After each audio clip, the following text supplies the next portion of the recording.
Hi everyone, my name's Chris. As Chad mentioned, I am running my own digital marketing consultancy agency sort of thing. It's something that I've just started to kick off. I've been doing it as a side project for a couple of years now. Chad introduced me to my first client, so ever grateful to him.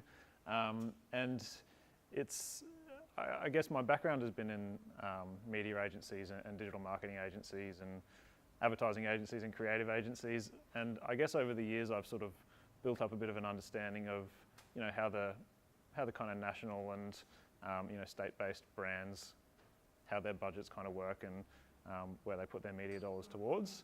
But I guess what I've sort of seen and where I'm most passionate about myself is the longer tail, where there's people who are trying to start something up, there's people who have great ideas, really, really intelligent people who are trying to get something off the ground, and they've got something incredible there.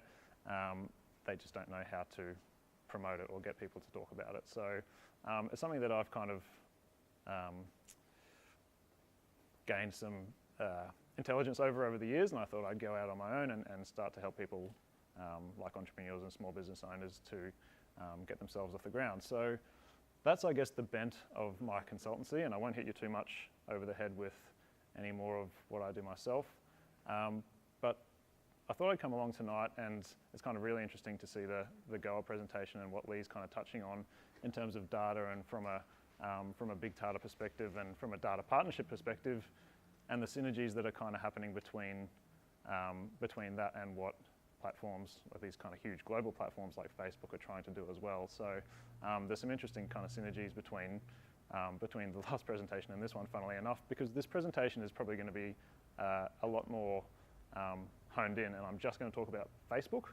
And what I've kind of found is that, as Lee also kind of mentioned, there is so much data overwhelm out there when we've got, you kind of only have to mention the word big data, and I even roll my own eyes, and I'm kind of in the industry. I sort of like, there's so much data out there that we almost don't know what to do with it. So I thought I'd kind of break it right down and just be really kind of practical and pragmatic. Let's just look at Facebook. Facebook's got one of the most powerful data partnerships and databases in the world. And I thought I would just kind of show, I guess, just how approachable it is now for small businesses and entrepreneurs and startups to actually access that data. So I've called it running an end-to-end digital marketing strategy using Facebook audience data. And that will kind of hopefully become clear, but it really is a platform that can kind of cater to all aspects of the sales process. And I'm going to do that all night, I can tell. Next. Go. Next. Next. Maybe I'll just use the thing. Okay. Facebook's recent improvements in audience data have turned it into the most powerful, cost-efficient marketing platform available. I'd probably make a little caveat to that: digital marketing platform available. But it really is. So when you kind of look at the history of Facebook, it's kind of come a long way in a pretty short period of time. So does everybody remember ICQ? So it was kind of like when you jumped on ICQ and you had to ask the person at the other end what their age, sex, and language was. You actually kind of had to like go out and ask that information. That's what Facebook used to be like. So it only knew what we told it. So we would create a Facebook profile and say, I'm a male, I'm born in this year, and I live in Brisbane, and I'm in a relationship, for example. That's all that Facebook knew about us, and that's all that advertisers could target their ads towards. And it was like that for a long time. It was really, really primitive, and it was actually, and I was kind of there for the start of it, and it was quite frustrating for advertisers because you had, this incredible platform that everybody was just going berserk over, but the advertising just fell down. So I think it was about 3 years ago, Facebook partnered with a couple of international data agencies, Quantium, Axiom, and a couple of other ones that were kind of US based. They basically got access to a huge amount of consumer data and purchase behavior, consumer behavior, without needing us to tell Facebook what it actually is. So it's third-party data that we can now actually use through Facebook. So it's kind of like Facebook kind of knows the matrix now. They don't just see you as a person of what you've told Facebook you are. They know you as what you've purchased, whether you've purchased something at David Jones in the last 30 days, or it knows all of those sorts of things without us even needing to tell it. So it's kind of scary, but at the same time, as an advertiser, it makes it so much more powerful. At the same time, Facebook has updated their ad units. So it's gone from these kind of boring blue links, I don't know if you remember, they were sort of sitting on the side and no one ever clicked on them, the text was tiny and they were terrible, to now these, there's much more rich media content, there's much more rich ad units that you can use, there's kind of the carousel and then canvas and things like that. You can have a much more immersive experience through a piece of advertising messaging on Facebook. So much so, I guess, and Facebook's kind of come so far in the last few years that I guess I would argue that it's kind of, they've designed the platform to cater for the entire consumer process. And I suppose we all know that, the sales funnel is dead, or I guess the traditional sales funnel is dead, and now we're kind of looking at this thing called the loyalty loop. So for anybody who kind of doesn't know, it's sort of been around for a couple of years, but it's kind of like the sales funnel, but it's more of like a circular motion. So we don't just kind of drop out of the funnel when we make a purchase now. We make a purchase, then we talk about it, and then we develop a relationship with the brand, which is arguably always the case. Was always the case, but now we've kind of got this nice model that advertisers like to use because it simplifies things for us. First step, consideration. So you're obviously thinking about going into market for, let's say, a car. Second step, you're sorting through, you're kind of gathering information on all of the different brands. You're thinking about Holden, you're thinking about splashing out on a Lexus or whatever it might be. You're prioritizing those brands in your head. Moving on to step 3, you've kind of made the decision and you're ready to make a purchase. You make a purchase or take that action.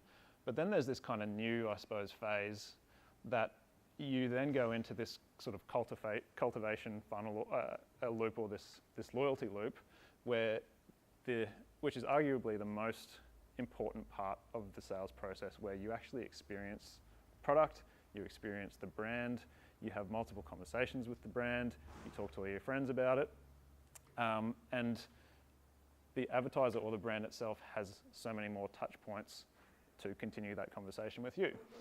Hopefully, ideally, to get you to repeat the process and go back and make another purchase.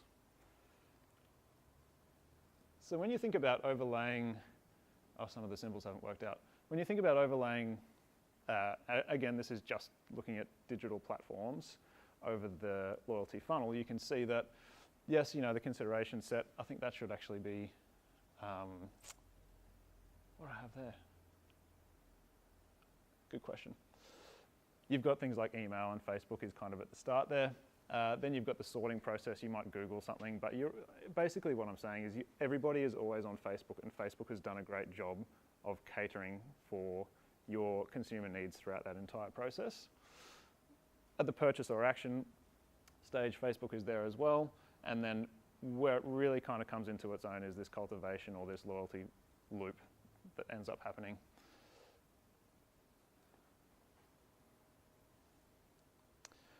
So let's take a little bit of a look at the practical targeting opportunities through Facebook. I won't go into them too much, and I've just got some really general examples, but I just want to kind of get everybody sort of thinking. So Facebook breaks down its audience targeting into 3 main areas. So at the kind of widest area, its interests. Facebook has always had this, so if you said you were interested in Holden, it knows that you're interested in Holden. You're in their database as being tagged as a Holden liker. You're in there. That's kind of at the broadest level. Then you've got a little bit more sort of specific, which is the demographic level. So who are you as a person?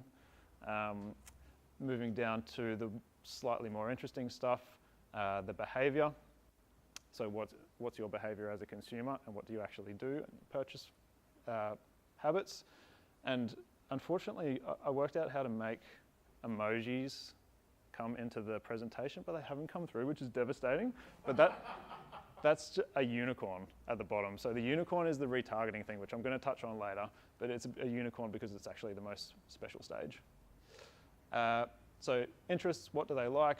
demographics, who are they as people, behaviours, how do they live.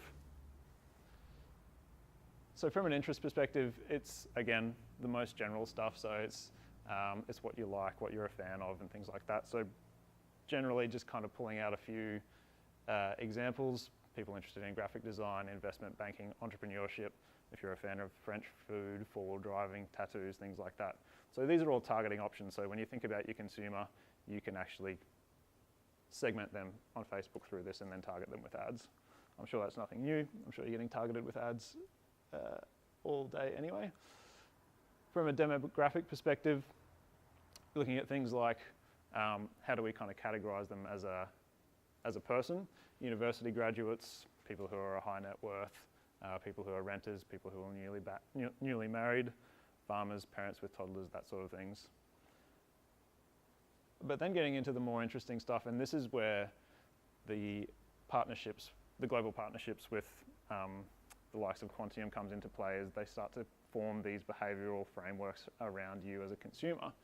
So, and we start to understand how consumers actually live their lives. So are they an Aussie expat? You can actually target Internet Explorer users if you so wish, people who are property investors, business traders, people who regularly buy clothes or who are maybe a little bit more fashion forward, early tech adopters, late tech adopters, all of those sorts of slightly more richer intelligence around consumers we can actually target through Facebook. But I guess when you've got all of those individually, but when it really kind of comes into its own and when you really do get powerful is when you start to layer some of those targeting opportunities over each other. So you could actually, so this is Captain Risky, the budget direct guy, and I don't know why I thought of him, but I just thought randomly you could, if you wanted to target him, you would, this is basically how you would do it. You would layer someone who's employed as a full-time stunt driver, which is actually a targeting option on Facebook. He's a US expat. I took a stab and said his income's over 100,000. I thought he may be on a pretty good wicket. And then importantly, when you're kind of doing this layering for your campaign, you can negative target as well. So you can say, does not have car insurance or does not have life insurance or whatever it might be. So that's just kind of a reasonably practical example of how it would take place. But then when you get into, so this is the kind of unicorns, Facebook has put a lot of investment into, and they're probably the first on the market, there's a few other digital platforms that do it now, but this concept of retargeting and custom audiences. So it gives you three main options. Broadly, there's website visitors and the two others, but retargeting to your website visitors is the conventional retargeting. So if you get someone to click on an ad and they come through to your website, and let's say they come through to, I don't know, you're Holden and they come through to the hatchback section of your website, you can tag them as a hatchback interested person. They've actually had an engagement with your brand, they're familiar at least with the brand and the product, and then you can put them into a database of your own, and then you have that custom database to do whatever you want with. So you can then target them with more hatchback messages, or you can kind of encourage them to maybe go for a sedan or maybe upgrade to an SUV, whatever it might be. What's really interesting is when you are building, for example, an email database, or you have an SMS database of your customers and you have it segmented in your own business's database, you can actually upload that as a custom audience to Facebook. So if you have intelligence on your own consumers and they are in that loyalty loop, maybe they've made a purchase, you can upload that audience to Facebook and then target those guys specifically with very, very highly stylized marketing messages. So once you kind of start, I just wanted to kind of put it out there, once you start to think about it, you can start to think about the practicalities of it and how you might use it yourselves. But that's, I guess, the pinnacle of Facebook advertising. And I guess what you might be thinking is, I guess I do have a very personal reason for evangelizing this platform. And it's because I truly feel that, you know, the data is there and Facebook has kind of made so much effort into building this database, and it's out there and it's really quite easy to use, but there's no one is really using it properly. And I guess case in point, so this is me, I'm kind of in the digital marketing, you know, I'm in the bucket of digital marketing. I like a lot of digital marketing things, and I've been employed by digital marketers in the past. But my newsfeed looks like this. Like it's just digital marketing, and I apologize to the tech startups in the room, but I get so many messages from tech startups, reporting platforms, advertising agencies, how to get more traffic to my website, all of those sorts, which is great, but I don't get anything else outside of that. So I guess my ask is that advertisers really do consider all of these other options, and there are other options out there, and they're much more intelligent. And when I think about some of the other things in my life, I am more than a digital marketer. I've kind of bought cars, I've taken out home loans, I've got credit cards, I've got life insurance and all that sort of stuff. But it's only digital marketing. It's just, and I guess I can kind of see the maybe laziness is a harsh word, of the actual advertisers at the other end of these, just saying, I just want to reach a digital marketing audience. There's so much more that you can do with the data that Facebook makes available, and it's just as easy to do a highly, highly stylized campaign as it is to do a kind of spray and pray campaign like this. So I guess that's really it. I just wanted to kind of give you a little bit of a spark of interest, and if any of that is interesting, come and talk to me. If you're doing anything yourself and you want just a little bit of advice, come and chat to me later. I'm more than happy to help out. Thank you very much.